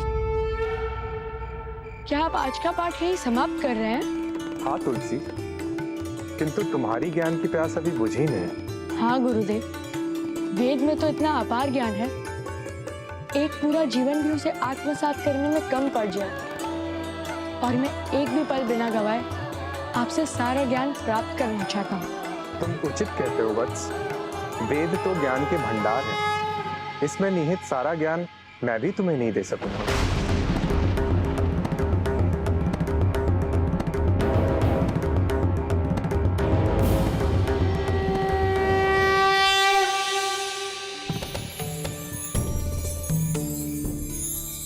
गुरुदेव, यदि आप मुझे सारा ज्ञान नहीं दे सकते तो मैं ज्ञान को प्राप्त कैसे करूंगा?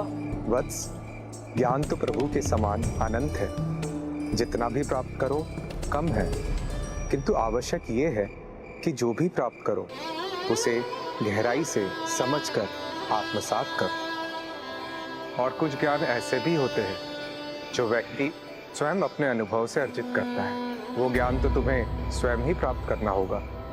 किंतु गुरुदेव, मैं स्वयं अपने अनुभव से कैसे सब कुछ सीखूंगा? माता गौरी ने तो कहा था कि गुरु ही सब कुछ सिखाते हैं। जो मैं जानता हूँ वो तुम्हें सिखाऊंगा, किंतु जो मेरे ज्ञान से परे है वो तुम्हें स्वयं ही पाना होगा। गुरुस्तु दीप वन मार्गदर्शक, अर्थात गुरु वो दीपक है जो अपने प्रकाश से शिष्य को ज्ञान का मार्ग दिखाता है, किंतु उस ज्ञान प्राप्ति के मार्ग पर तुम्हें स्वयं ही चलना चाहिए। मुझसे प्राप्ति ज्ञान से तुम स्वयं ही सीखना सीख जाओ। वो कैसे होगा गुरुदेव? ईश्वर द्वारा रचित प्रकृति स्वयं एक शिक्षक है जो हमें बहुत कुछ सिखाती है। तो आपके कहने का अर्थ है मैं प्रकृति से सीखकर अपने बारे में ही ज्ञान प्राप्त करूंगा? हाँ वत्स, आत्मज्ञानम परम ज्ञान, जो अपने आत्मज्ञान को प्राप्त कर लेता है वो अपने राम को भी पा लेता है। उचित है गुरुदेव, मैं आज से ही आत्मज्ञान के प्रति जागृत हो जाऊंगा।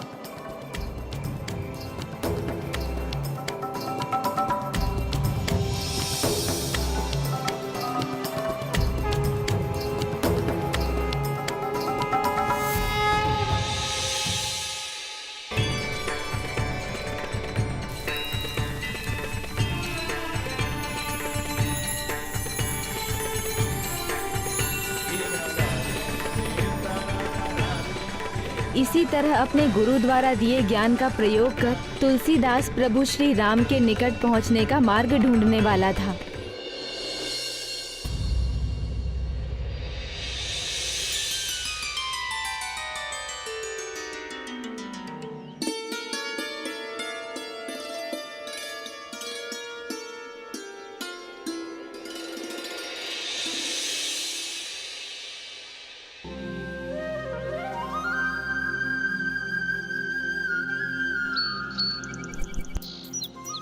कितनी भोर में चिड़िया उठकर अपने पंख फैलाकर उड़ान भर लेती हैं कि वो सीधा आसमान को छू लेती हैं।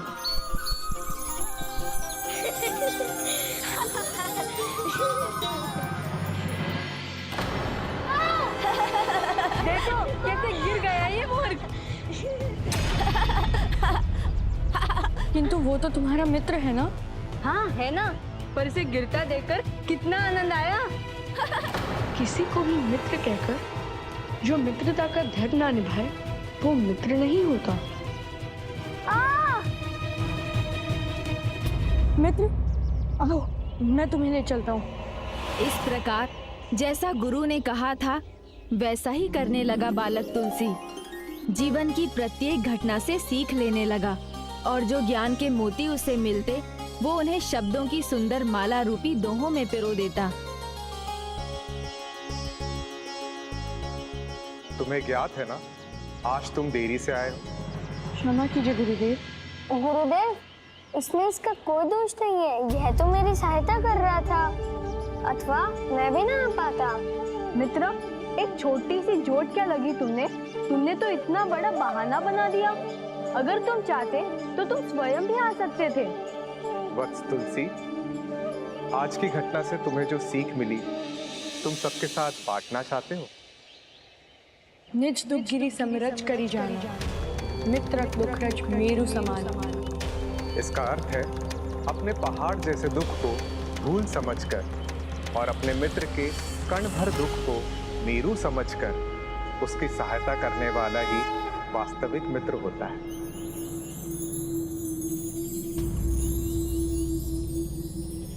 इस प्रकार बालक तुलसीदास गुरु के कहे अनुसार जीवन के प्रत्येक पल ज्ञान सुधा बटोरता रहा, क्योंकि उसके मन में तो एक ही उद्देश्य था, अपने प्रभु श्री राम से मिलना, और दूसरी ओर उसके पिता वहाँ के सभी आश्रमों में जाकर उसे ढूंढ रहे थे। इक्ष्वाकु वंश प्रभवो रामो नाम जनेश्वर। रामो नाम नियतात्मा महावीर्यो द्वितीमान धृतिमान वशी।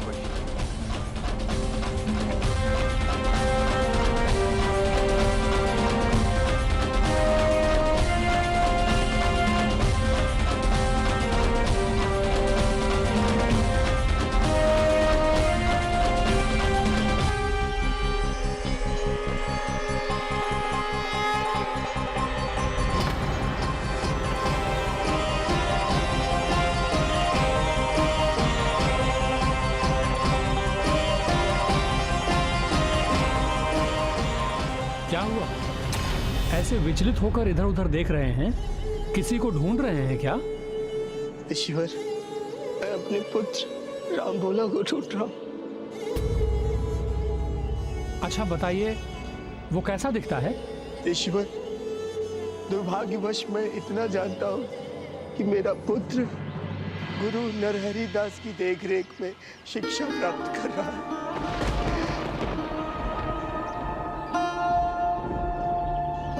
रुकिए श्रीमान, मैं जानता हूँ नरहरि दास जी का आश्रम कहाँ है। राम कथा सुनने जाना होता है मेरा वहाँ। बुद्धिमानी तिमांग वाग्मी श्रीमान शत्रु निबर्हण विपुलांसो महाबाहु कंबु ग्रीवो महाहन। जो अति बुद्धिमान मर्यादा पुरुषोत्तम अति सुंदर व्यक्तित्व और प्रतिभाओं के धनी हैं, वो है प्रभु श्री राम, जिनका कंठ शंख के समान सुंदर है, जिनका बाहुबल प्रबल है, महान इक्ष्वाकु कुल में जन्म लेने वाले मर्यादा पुरुषोत्तम प्रभु है श्री राम। मर्यादा पुरुषोत्तम प्रभु श्री राम।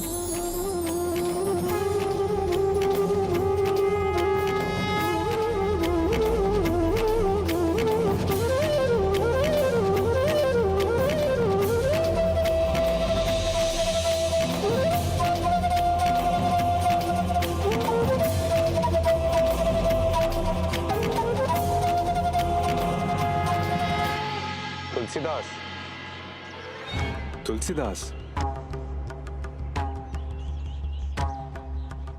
वत्स तुलसी, कहाँ खो गए?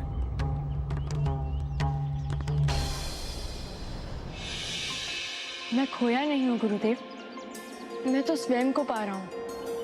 जैसा आपने कहा था उसके अनुसार ही जो भी मेरे निकट है उससे जीवन की सीख ले रहा हूँ। एक चींटी से मैंने सीखा कि प्रभु श्री राम का नाम लेकर मैं अपनी क्षमता से भी अधिक भार लेकर चल सकता हूँ। एक पक्षी से मैंने सीखा प्रभु श्री राम का नाम लेकर मैं ऊंची उड़ान भर सकता हूँ।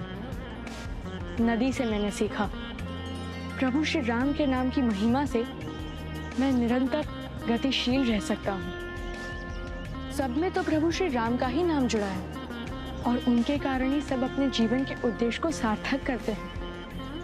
किंतु मेरा उद्देश्य क्या है गुरुदेव, और उसका प्रभु श्री राम के नाम से क्या संबंध है?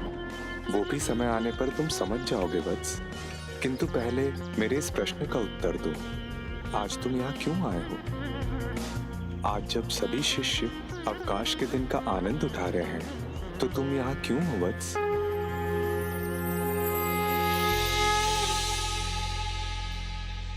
मैं क्या करता गुरुदेव, आपके शब्द मुझे यहाँ खींच लाए, वो मेरे कानों में पड़ने लगे और मैं स्वयं को यहाँ आने से रोक नहीं पाया।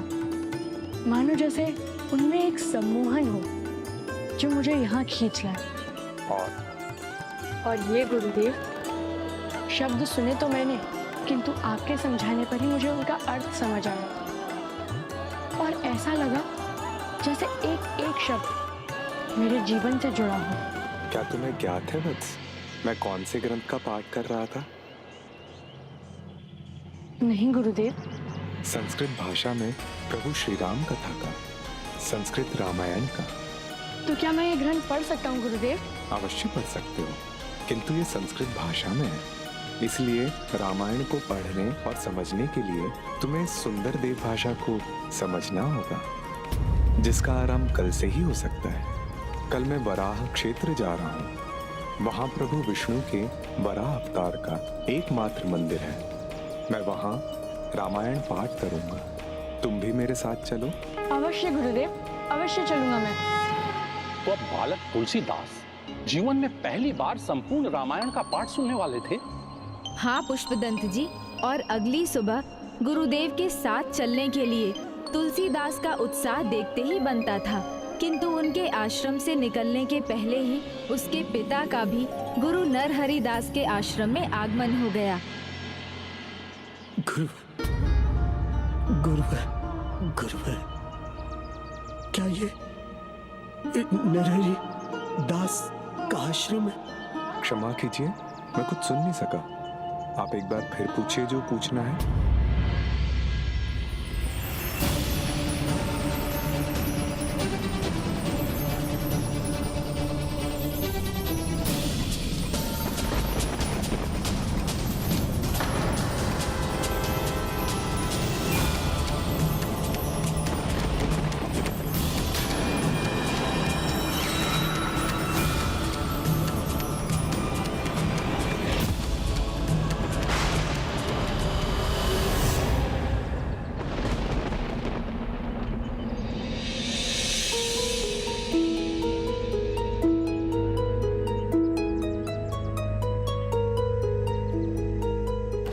इनके संबंधियों का पता कर उन्हें सूचना पहुंचाओ।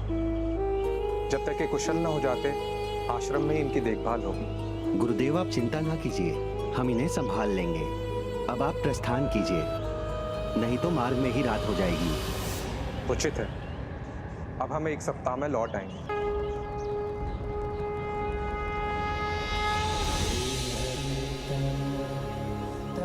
वत्स तुलसी, अब हमें चलना चाहिए।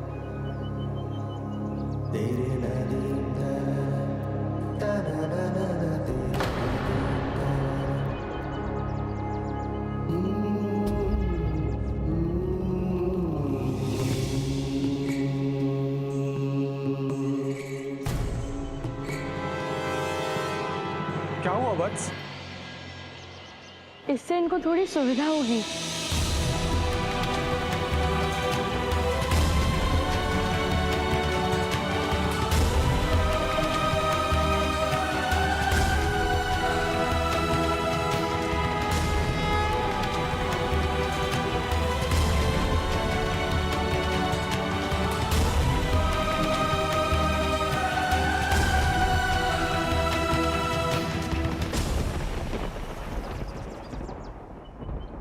कितना बड़ा दुर्भाग्य था आत्माराम का, अपने पुत्र से मिलकर भी उसे पहचानने से वंचित रह गया। हाँ पुष्पदंत जी, ये आत्माराम के कर्मों का फल था, किंतु अब तुलसीदास संपूर्ण रामायण का पाठ सुन अपने भविष्य की ओर बढ़ने वाला था।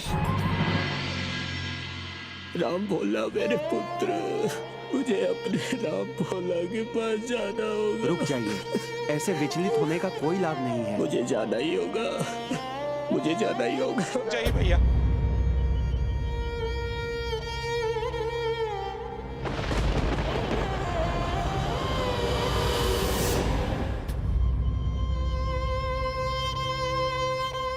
आपने अपनी अवस्था देखी, ऐसी अवस्था में आप कहाँ जाइएगा?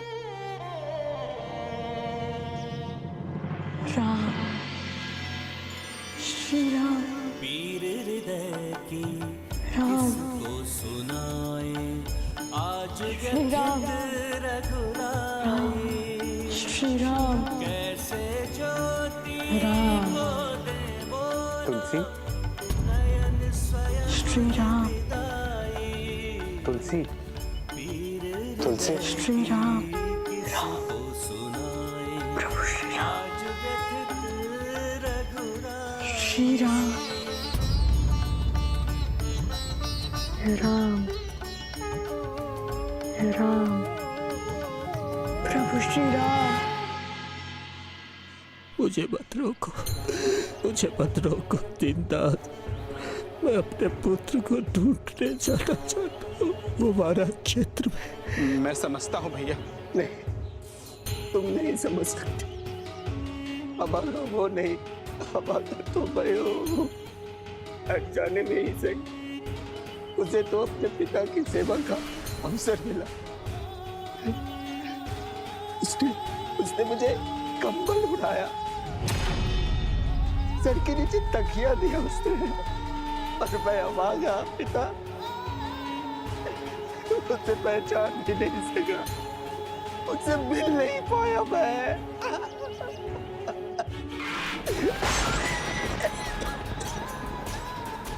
किंतु मैं जाऊंगा उसके बाद, उससे मिलूंगा, उसे बताऊंगा कि मैं उसका पिता हूँ। किंतु भैया, आप अभी वराह मंदिर की यात्रा करने की दशा में नहीं हैं। आप उससे मिलना चाहते हैं ना, तो हम यहीं रुक करके उसकी प्रतीक्षा करते। ऋषिवर ने कहा है कि गुरु नर हरिदास और राम भोला 1 सप्ताह में लौट आएंगे।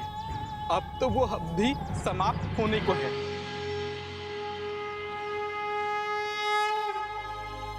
राम, हाँ वत्स, प्रभु श्री राम, कैसी धुन में हो तुम? राम, चिंता मत करो, प्रभु श्री राम, राम, तुम्हें तुम्हारे हाँ, प्रभु श्री राम शीघ्र ही मिलेंगे। राम, श्री राम,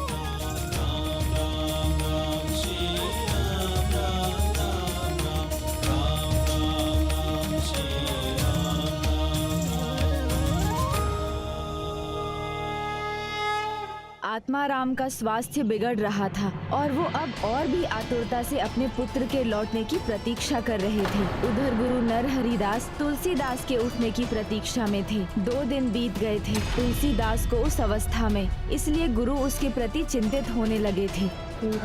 वत्स, तुलसी उठो, तुलसी उठो,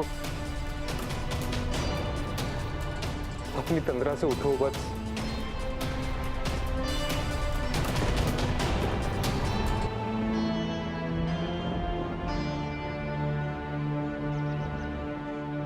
प्रभु, प्रभु,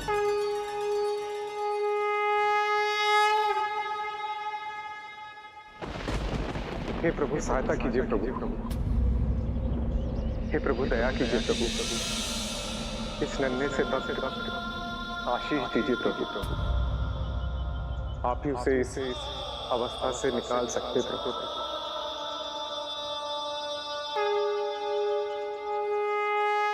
स्वामी, वो संकट में है, हमें ही कुछ करना होगा। नहीं देवी, आप विचलित मत होइए। आपकी ममता अभी भी आप पर प्रभावित, इसीलिए आप देख नहीं पा रही कि वो संकट में नहीं, साधना में है। इस निर्मल निर्दोष भक्त ने आज पहली बार अपने आराध्य श्री राम की कथा सुनी है। उसका प्रभाव इतनी शीघ्र कहाँ मिटने वाला है? किंतु फिर वो इस धुन से बाहर कैसे आएगा स्वामी? जब उसे उसके प्रभु के आशीर्वाद का आभास होगा, तभी वो इस धुन से बाहर आ पाएगा।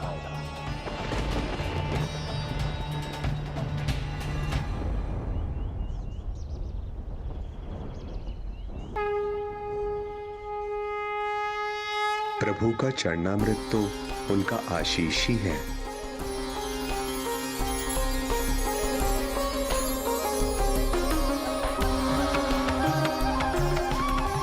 राम राम श्री राम राम श्री राम श्री राम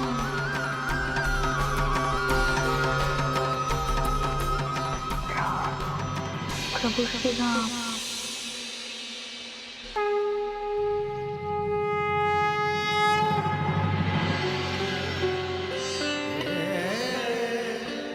चिंता मत करो वत्स, प्रभु श्री राम तुम्हारे साथ हैं। चिंता मत करो वत्स, प्रभु श्री राम तुम्हारे साथ हैं।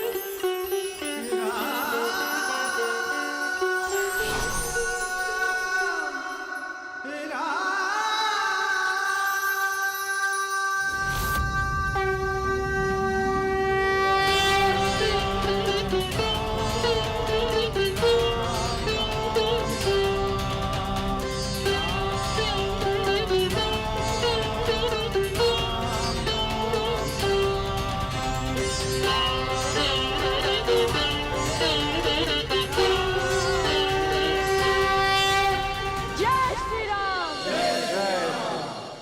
जय श्री राम।